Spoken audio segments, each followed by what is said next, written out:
Hello everyone, this is Beastly Eel here, and in today's video we're going to be talking about a Marvel character spotlight on none other than Adam Warlock. Now, I know what you're thinking, why are you doing one on Adam Warlock? Well, if you know anything about Marvel, you will know that he's actually making his appearance in the Guardians of the Galaxy Volume 3, which actually airs tomorrow on the 5th. So last week I did a character spotlight on the High Evolutionary, and now we're talking about Adam Warlock. So, we're specifically the comic book history of Adam Warlock. So originally, when he first aired, he was not even given a name period. He was just called him, and he was created by a group of researchers who called themselves the Enclave. They tried to make him to be the pinnacle of future human evolution. Unfortunately, they created him and he was beyond the control of his creators. So he decided to be known as him um, and decided to go against all the people who created him and go out on his own. Now, he had no life experience at all and had no idea of the pretty much world around him, most notably due to the fact that he was created then and he was never actually able to live. So he encountered Thor and attempted to abduct Lady Sif in order to mate with her.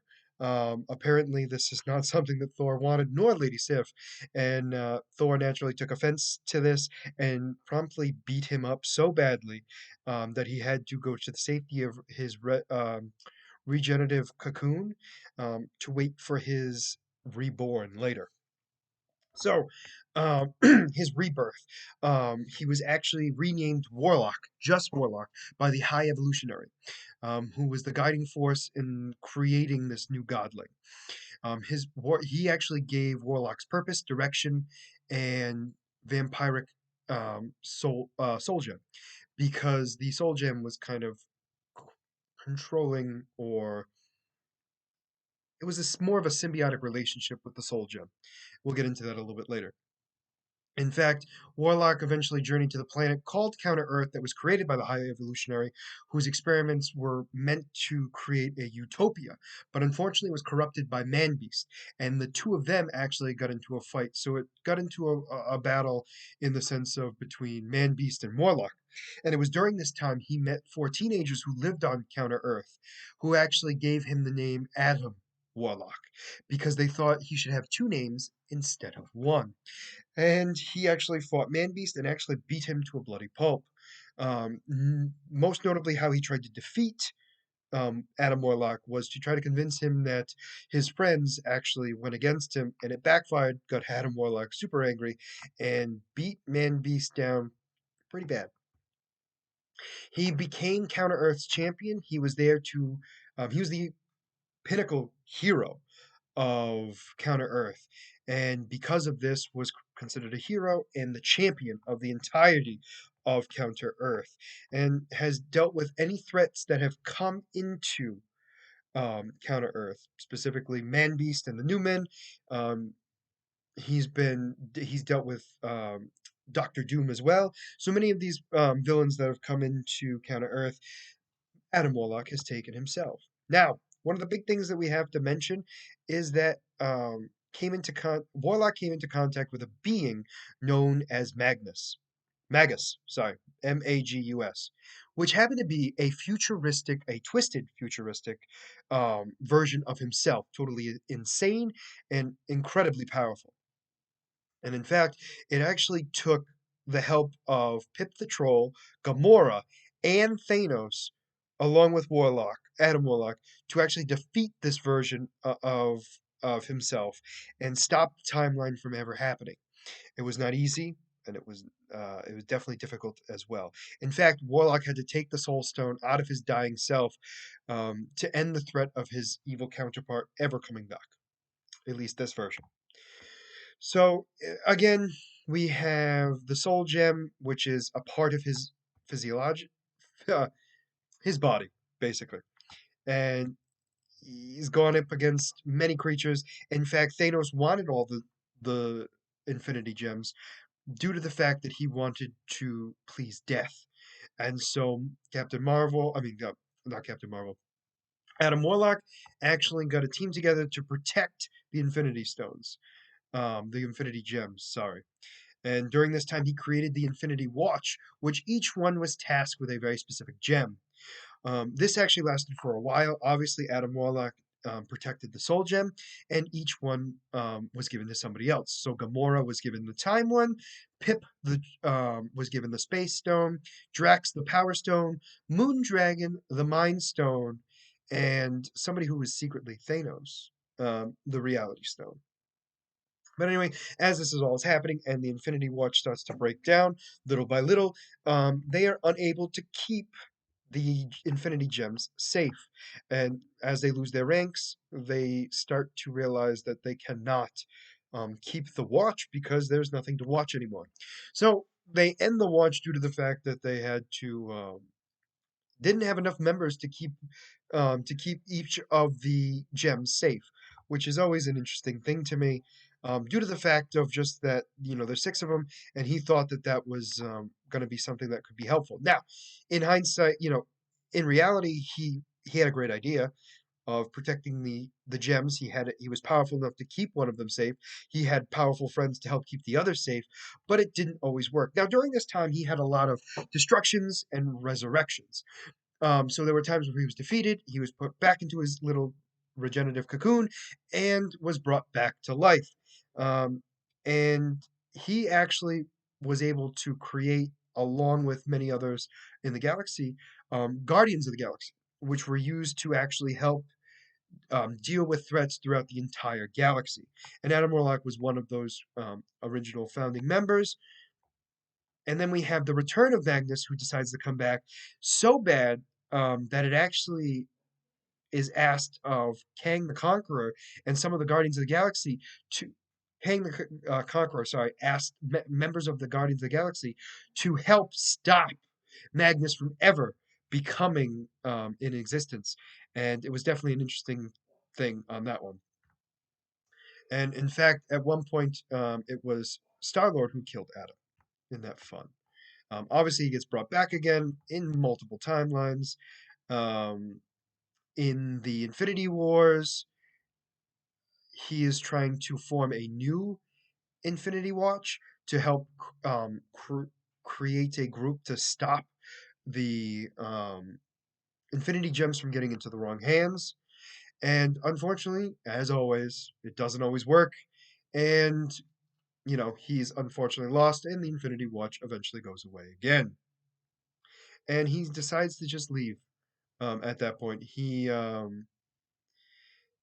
And what was really sad was once he was able to get the soul gem again, the soul stone decided to leave him and fly off to parts unknown. And because of that, Adam felt like there was a piece of him that was missing. And that's pretty much how his comic book history goes. A lot of the Infinity Gems are a part of his history. Granted, he's dealt with other threats as well, but his main storylines have to do with the Infinity Gauntlet, the Infinity War, Thanos, the Guardians of the Galaxy, and the High Evolutionary. So many different things. So let's talk about his powers. So his body was so unique. It was created in a way that was so powerful that he is far beyond. Um, he is the pinnacle of evolution, and he's supposed to have the capabilities and powers that are far beyond what many people have thought were possible. Now, through his time, though, he has had, with his many rebirths and developments, his consciousness, power, skills, and everything else has changed throughout the entire Marvel Comics universe. So one of the big things is he had a symbiotic bond with the Soul Gem. Because of this, he was able to manipulate souls, render himself immune, and even counter the likes of the Soul Gem being used by others as well. Because it was so infused into him, his soul was not easily manipulated by many others.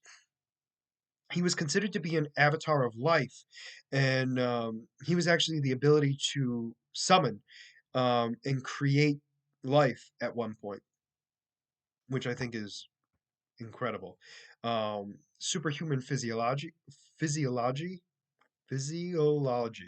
I feel like I'm an idiot by not being able to say this. Superhuman body, basically. Let's go with that. His entire structural makeup is far beyond what many have thought to be possible. I mean, even Ultron himself has thought that this is the peak of perfection. Um, his abilities to he has energy consumption.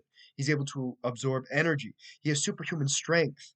Um, he has superhuman speed, superhuman stamina, durability, agility, reflexes. He has the ability to fly and immortality. And I'm putting this in quotations, mostly due to the fact that he can be killed, but due to the fact that his soul is so strong that even death herself cannot claim his soul, he can be reborn. So it's a weird thing where it's like he cannot be destroyed, but he technically can have his body killed. I guess the best way to put it. Cellular regeneration. He's able to heal himself in a variety of ways, um, and with and it's extremely advanced too. Like he's able to do it so fastly as well. He has ultra senses. I mean, he has so many different senses. It's not even funny. He has cosmic awareness and mystic senses. So he's able to understand when there's cosmic changes in the world around him, and when the mystic arts around him is being used as well. He also has he's time freeze resistant. Um, he can actually resist the time gem's time freezing abilities and any other being who has time stopping abilities. And he has reality warping resistance due to obviously the reality stone. Um, he's actually been able to be resistant to it. Now, not in completely he is not completely immune to it, but he is able to resist it. He's a telepath. He's also has telepathic defenses because he has the ability to um, communicate telepathically. He has the ability to, you know, keep his mind safe from others. He's been able to throw out moon dragons out of his mind and dispel Mantis's intrusions. He has the ability of clairvoyance. He's able to see through time, and even when an event renders time meaningless, he's able to see it. He has energy manipulation. He has matter manipulation, able to manipulate matter. I don't he has energy, and he's able to create energy constructs. He has the ability to use magic, which I find interesting. He has the ability to resurrect, time travel, soul anchor, which is a master of his own soul and can render himself immune to individuals who are capable of draining other souls. I didn't know what that was. Sorry. Magical spells. He has mystic. He can create mystical portals. He has what's called quantum magic. He has the ability to counter a future dilemma of the fault expansion into the Cancerverse. His consciousness allows his resurrection form to gain the power to heal, repairing space and time and reality itself, called quantum magic. Oh, soul manipulation. He has empathy, which is always nice. He has the ability to cast spells, manipulate and control fire, create illusions. He has incredible cosmic power, able to project blasts of cosmic energy from his hands, creating energy shields, and locate and enter natural space warps, um, and augmenting his own physical capabilities. He obviously has the ability to generate intense thermal energy. He has Astral Outsider. Apparently, according to the Lord of Chaos and Master Order, Adam is outside the loop of destinies, and because of this, is capable of deeds in which cannot be easily be seen or tracked by even those with cosmic senses. Wielding the Infinity Gauntlet and exclusively using these cosmic senses granted from the Gauntlet, this also extends his supernatural powers with those unable to gather intelligence on Adam Warlock through magical means. Other abilities he has, because apparently that's not enough. He has genius level intellect. He has mystic knowledge, and is an expert in it.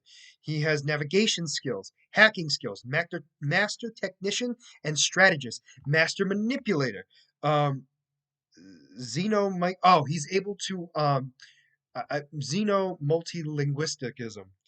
He's familiar with every language possible. It is unknown how much he knows, but he's known a lot. There hasn't been one that he hasn't known yet, to anybody's knowledge, but it is unclear if it has a limit. He's incredible in martial arts, due to the fact that he was actually taught by Gamora, for those of you who don't know. He has weaknesses, thank goodness. I mean, this guy is super powerful. He's got to have some weaknesses.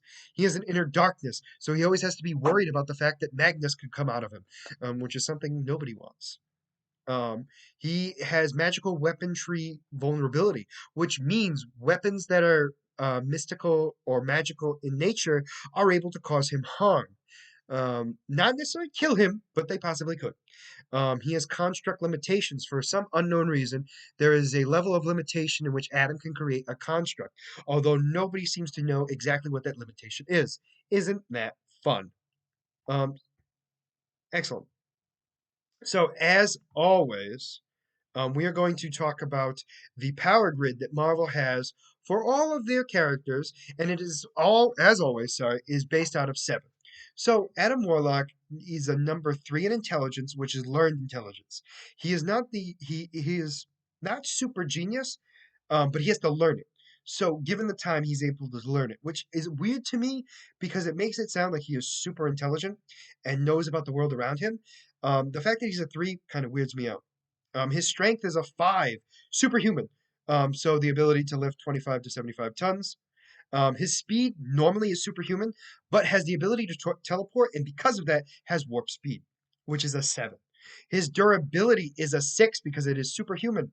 His energy projection is a six as well because it has multiple types, and his fighting skills are a two because they are considered normal. He is not above average when it comes to fighting skills, but that does not mean he cannot cause a lot of damage with his power alone.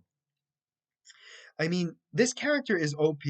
I mean, he's been considered partially, as many characters in the in the Marvel universe, he's considered one of the Supermen of the Marvel universe. But this character is someone that is just always been thought of to be linked to the Infinity Gems. So it'll be interesting to see how Marvel in the MCU deals with this character without the Infinity Gems existing. So it'll be interesting to see how they do that, and I'm very much looking forward to seeing him in Guardians of the Galaxy 3 and potentially more into the MCU.